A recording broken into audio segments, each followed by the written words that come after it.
Hello friends, welcome to SSC crackers. और इस channel पे फिर से आपका बहुत बहुत स्वागत है। एसएससी सीएचएसएल के लिए जो है इंडियन पॉलिटी में बार बार पूछे जाने वाले 50 एमसीक्यू लेकर आपके सामने प्रेजेंट हूँ।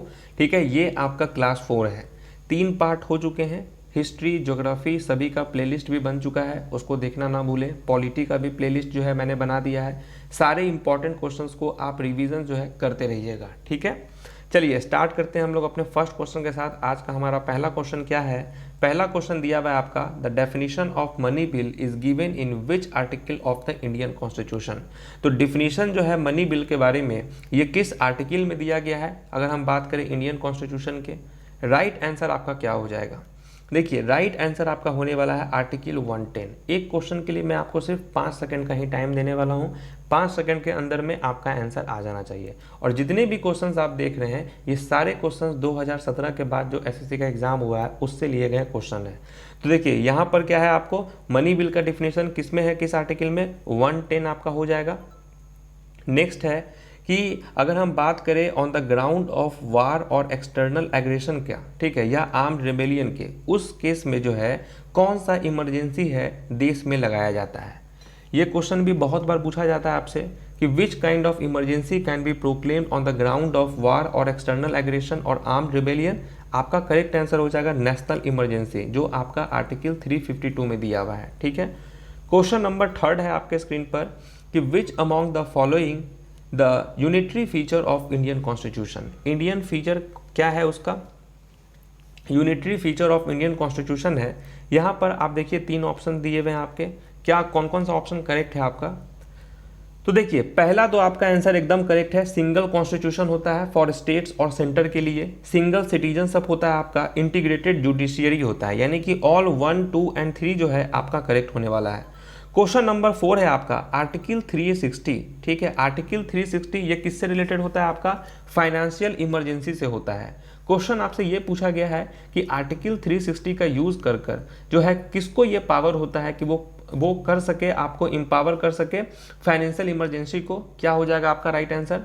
Article 360 of Indian constitution empowers whom to proclaim a financial emergency. तो ये अधिकार जो है प्रेसिडेंट ऑफ इंडिया के पास है। ठीक है, क्वेश्चन नंबर आपका 5 दिया हुआ है, in India the oath of secrecy to union minister is administered by whom. तो जितने भी यूनियन मिनिस्टर होते हैं उनको जो है शपथ कौन दिलाता है, ओथ जो है वो कौन दिलाता है? यहाँ पर क्या होगा आपका answer? The president of India आपका करेक्ट आंसर है। क्वेश्चन नंबर 6 है आपका, the committee appointed in 1977 to review working of the Panchayati Raj was chaired by. ठीक है, तो 1977 में जो है एक कमेटी का गठन किया गया था पंचायती राज को रिव्यू करने के लिए। उस कमेटी के हेड कौन थे? ठीक है, अशोक मेहता जो है आपका राइट आंसर है। क्वेश्चन नंबर 7 है आपका कि the first state in India to implement Panchayati Raj system. पहला स्टेट कौन है जो इम्प्लीमेंट किया था पंचायती राज सिस्टम को? यहाँ पर आपका क्या हो जाएगा? The first state in India to implement Panchayati Raj system, and the right answer is Rajasthan. ठीक है, क्वेश्चन नंबर 8 में है, which of the following state was first to adopt the Panchayati Raj. पहला कौन सा स्टेट है जो अडॉप्ट किया था पंचायती राज? यहाँ भी आपका आंसर राजस्थान ही हो जाएगा। ठीक है, क्वेश्चन नंबर 9 क्या है, the Balwant Rai Mehta committee was associated with. तो ये जो बलवंत राय कमिटी है ये किससे संबंधित है? क्वेश्चन तो आपसे यही पूछा गया है कि Balwant Rai Mehta committee was associated with. यहां पर आपका राइट आंसर क्या हो जाएगा?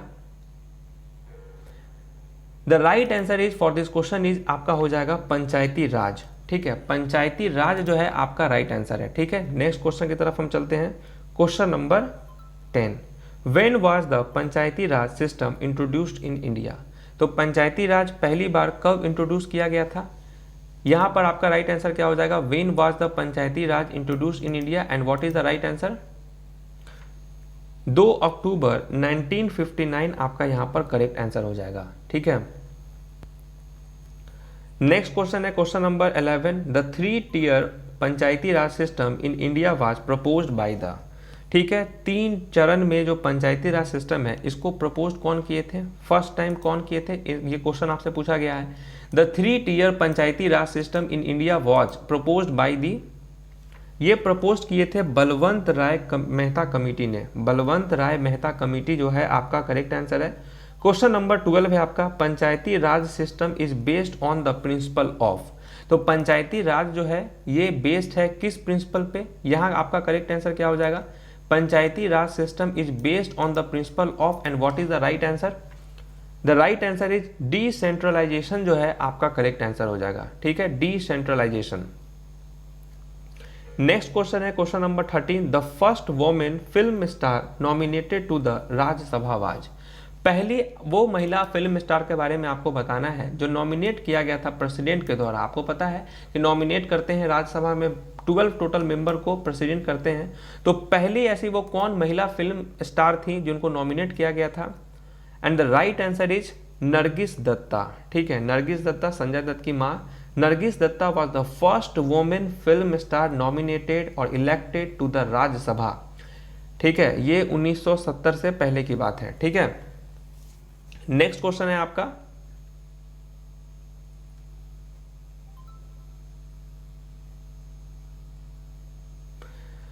ठीक है, नेक्स्ट क्वेश्चन आपका दिया हुआ है यहां पर क्वेश्चन नंबर 14 में आपका क्या है?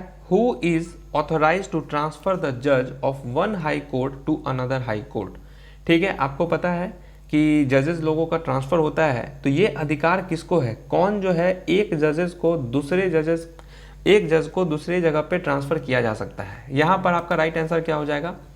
Who is authorise to transfer the जज of one high court to another high court. ये अधिकार on and only president of India के पास है। क्वेश्चन नंबर 15 में है, the civil affairs like marriage, divorce, inheritance which has been authorised by the constitution to make legal law. तो ये किसके अंडर में आता है, ये आपसे पूछा गया है। ठीक है, ये सब जो देख रहे हैं मुद्दा मैरिज का, डाइवोर्स का, इनहेरिटेंस का, यहाँ है कि which has been authorised by the constitution to make legal laws. तो यहाँ हो जाएगा ऑप्शन नंबर 3, यानी कि centre and states by the concurrent list of the constitution. 3 type के लिस्ट होते हैं, यूनियन लिस्ट होता है, स्टेट लिस्ट होता है और कॉन्करेंट लिस्ट होता है। तो ये आपका ये सभी जो है कॉन्करेंट लिस्ट में ही आता है। ठीक है, क्वेश्चन नंबर आपका 16 दिया हुआ है, to whom can a case of dispute in the election of the president of India be referred to. ठीक है, तो ये जो डिस्प्यूट होता है in the election of the president of India, ये किसको रेफर किया जा सकता है? ये रेफर किया जा सकता है सुप्रीम कोर्ट ऑफ इंडिया को। ठीक है, क्वेश्चन नंबर 17 है, the salaries and emolument of the जजेस of the supreme court are charged on. ये चार्ज होता है, ये जितने भी सैलरीज होते हैं जो मिलता है आपको, जजेस को मिलता है, जो जजेस होते हैं सुप्रीम कोर्ट के, ये सब कंसोलिडेटेड फंड ऑफ इंडिया के तहत में दिया जाता है। ठीक है, क्वेश्चन नंबर 18 है, जजेस of the supreme court and high court can be removed by. तो जज होते हैं जो सुप्रीम कोर्ट के और हाई कोर्ट के, उनको रिमूव किया जा सकता है किसके द्वारा? तो फिर यहाँ पर ऑन एंड ओनली प्रेसिडेंट के द्वारा। क्वेश्चन नंबर 19 क्या है, where the high court in India first set up. तो कहाँ पर पहला, अगर हम हाई कोर्ट की बात करें, ये इंडिया में कहाँ पर सेटअप हुआ था? ठीक है, यहाँ पर आपका राइट आंसर क्या हो जाएगा? Where the high court in India first set up, तो ये हुआ था, यहाँ पर आपका राइट आंसर क्या हो जाएगा? करेक्ट है आपका आंसर बॉम्बे, मद्रास एंड कलकत्ता। ठीक है, ऑप्शन नंबर 2 आपका करेक्ट है आपका। ठीक है, कलकत्ता हाई कोर्ट, यहाँ पर आपका राइट आंसर हो जाएगा, the Calcutta high court has the distinction of being the first high court and one of the 3 chartered high court to be set up in India along with high court of Bombay and Madras. ठीक है, 3 high court actually में set up हुआ था, उसमें कोलकाता का भी था, मद्रास का भी था और बॉम्बे का भी था। ठीक है, क्वेश्चन नंबर आपका 20 में क्या है, द जजेस of the high court hold office. The जजेस of the high court hold office, कितने साल तक जज जो है रह सकते हैं हाई कोर्ट के? तो ये हो जाएगा till they have attend 62 years of age. ठीक है, यानी कि 62 साल के उम्र तक जो है वो रह सकते हैं। ठीक है, 62 ईयर्स तक उनका कार्यकाल होता है। नेक्स्ट क्वेश्चन है आपका, द जजेस of the supreme court retires at the age of. देखिए अब यहाँ पर हाई कोर्ट का हमने देख लिया, सुप्रीम कोर्ट के जज ये कब रिटायर हो सकते हैं, यहाँ पे आपसे क्वेश्चन पूछा गया है। तो करेक्ट आंसर क्या हो जाएगा? तो देखिए सुप्रीम कोर्ट के जो जज हैं वो रिटायर कर सकते हैं 65 साल के उम्र में, ठीक है, 65 साल तक वो काम कर सकते हैं। सुप्रीम कोर्ट जजेस retire at the age of 65 years. Question number आपका दिया हुआ है 22। Two states which have a common high court are. दो ऐसा स्टेट है जिसका कॉमन हाई कोर्ट है, और उसका नाम बताइए आप। Two states which have a common high courts are and what is the right answer? यहां पर करेक्ट आंसर हो जाएगा महाराष्ट्र एंड गोवा, ठीक है, महाराष्ट्र एंड गोवा आपका करेक्ट आंसर है। क्वेश्चन नंबर 23 है the chief justice of India is appointed by. तो देखिए चीफ जस्टिस ऑफ इंडिया जो है, chief justice of high court, sorry chief justice of high court, इसको अपॉइंट कौन करते हैं? Chief justice of high court is appointed by, तो ये होगा आपका the president.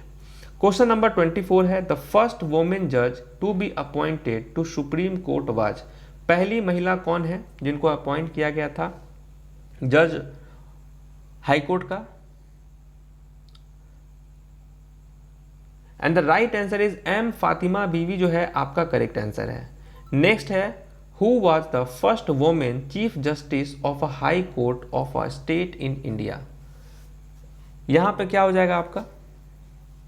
First women chief justice of a high court in of a state in India, right answer is Leela Seth आपका correct answer है।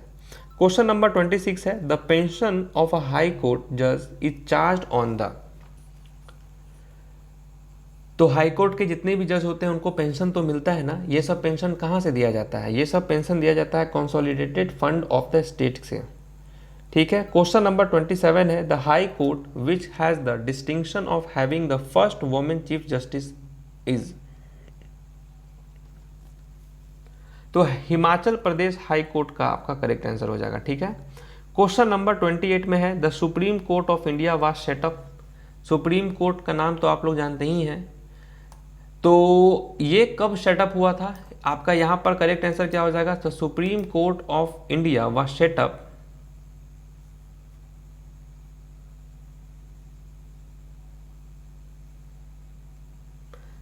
यहाँ पे आपका करेक्ट आंसर क्या हो जाएगा सुप्रीम कोर्ट वाला का? Supreme court of India was setup bye the constitution. Constitution के द्वारा जो है ये हुआ था, इस्टेब्लिश्ड हालांकि हुआ था 1 अक्टूबर 1937 को, ठीक है। और एज ए सुप्रीम कोर्ट की अगर हम बात करें सुप्रीम कोर्ट ऑफ इंडिया, तो वो था 28 जनवरी 1950 को, ठीक है। पहले देखिए ये जो 1 अक्टूबर 1937 की जो मैंने बात की है, उस समय इसका नाम क्या था? फेडरल कोर्ट ऑफ इंडिया का नाम था, फेडरल कोर्ट ऑफ इंडिया। और फिर 28 जनवरी 1950 को इसका नाम क्या रखा गया? सुप्रीम कोर्ट ऑफ इंडिया, ठीक है। नेक्स्ट क्वेश्चन देखते हैं हम लोग, question number 29। Supreme court is the guardian for. तो सुप्रीम कोर्ट जो है ये गार्जियन है किस चीज का? तो जितने भी फंडामेंटल राइट्स हैं उसके। क्वेश्चन नंबर 30 है जजेस of the district court are appointed by. जितने भी जज होते हैं डिस्ट्रिक्ट कोर्ट के, उसको अपॉइंट करने वाले कौन होते हैं? तो ये होते हैं गवर्नर, ठीक है। क्वेश्चन नंबर 31 है कि the supreme court at Calcutta was established bye. The supreme court at Calcutta was established bye, और यहां पर आपका राइट आंसर क्या हो जाएगा? राइट आंसर आपका क्या होने वाला है? करेक्ट आंसर है आपका कि यहाँ पर रेगुलेटिंग एक्ट 1773 आपका करेक्ट हो जाएगा, ठीक है। 1773 रेगुलेटिंग एक्ट जो है 1773 आपका करेक्ट हो जाएगा।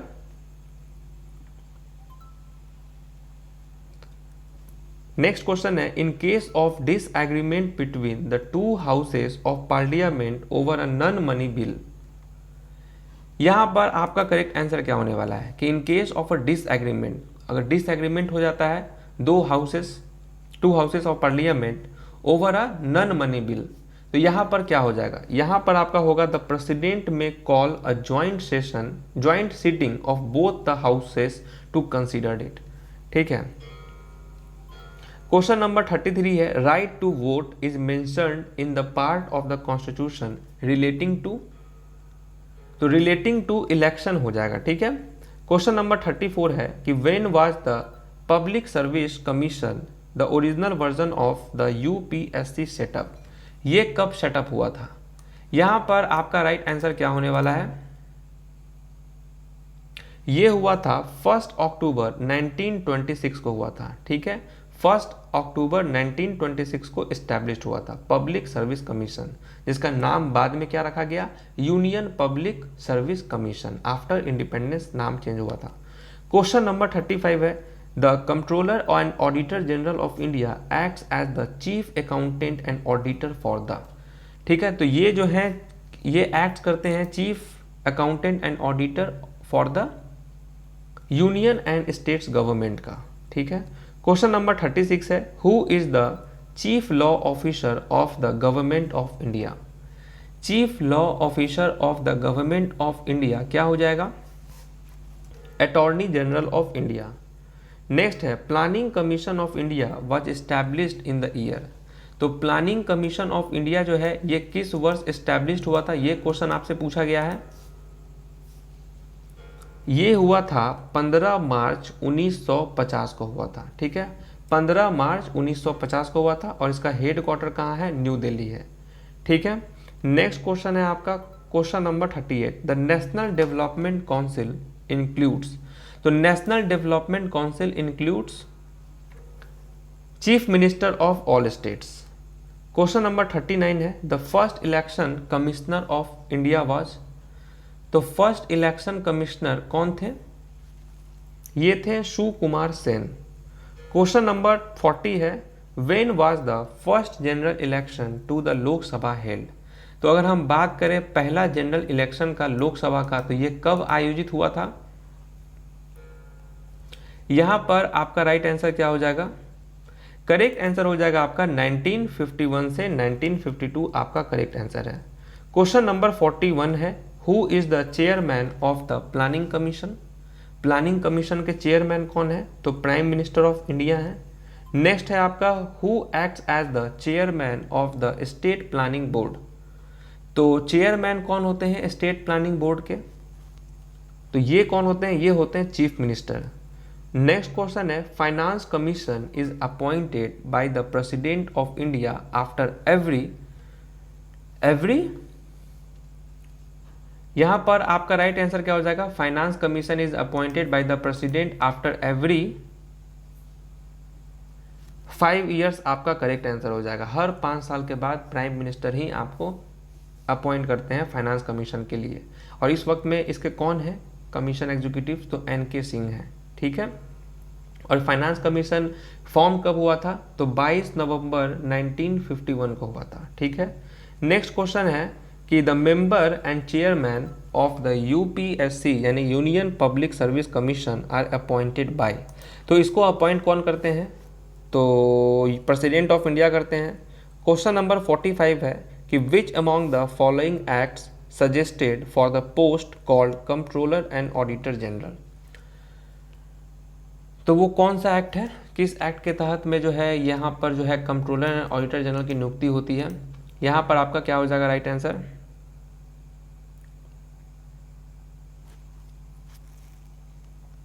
And the right answer is 1935 आपका करेक्ट आंसर हो जाएगा, ठीक है, 1935। नेक्स्ट क्वेश्चन है आपका question number 46, the term of office of the vice president of India. ये कितने सालों के लिए होता है टर्म? 6 साल का टेन्योर होता है वाइस प्रेसिडेंट ऑफ इंडिया का। The term of member of Rajya Sabha is. यहाँ पर क्या हो जाएगा आपका? राज्यसभा मेंबर का कितने सालों के लिए होता है? तो ये भी 6 साल के लिए होता है। नेक्स्ट है आपका the prime minister of India is. Prime minister of India is appointed by the president. President appoint करते हैं। नेक्स्ट क्वेश्चन हो गया आपका, who among the following was the first minister of finance in independent India. तो यहां पर आपका right answer क्या होने वाला है? And the right answer is for this question आपका यहां पर हो जाएगा option number 1 RK Shanmukham Chetty जो है आपका करेक्ट आंसर है, ठीक है। एंड लास्ट क्वेश्चन है, who among the following was the first politician to become a chief minister of a state and prime minister of India. तो पहले कौन पॉलिटिशियन है जो कि चीफ मिनिस्टर ऑफ स्टेट थे और अब बाद में प्राइम मिनिस्टर भी बने, तो ये थे मिस्टर चरण सिंह। ठीक है, तो टोटल 50 क्वेश्चंस जो है यहाँ पर हो गया आपका। आज आपका पॉलिटी का पार्ट 4 भी खत्म हो गया सारे इंपॉर्टेंट क्वेश्चन के साथ। कल आपका एक लास्ट पार्ट होगा, तो हो सकता है कल थोड़ा सा लंबा सेशन होगा, क्योंकि मे बी 70-75 क्वेश्चन के आसपास वहाँ पे आपको देखने को मिलेगा टोटल क्वेश्चन। कैसा क्या परफॉर्मेंस था कमेंट करके ज़रूर बताइएगा। तो मिलते हैं आपसे नेक्स्ट सेशन में, तब तक के लिए ऑल द बेस्ट।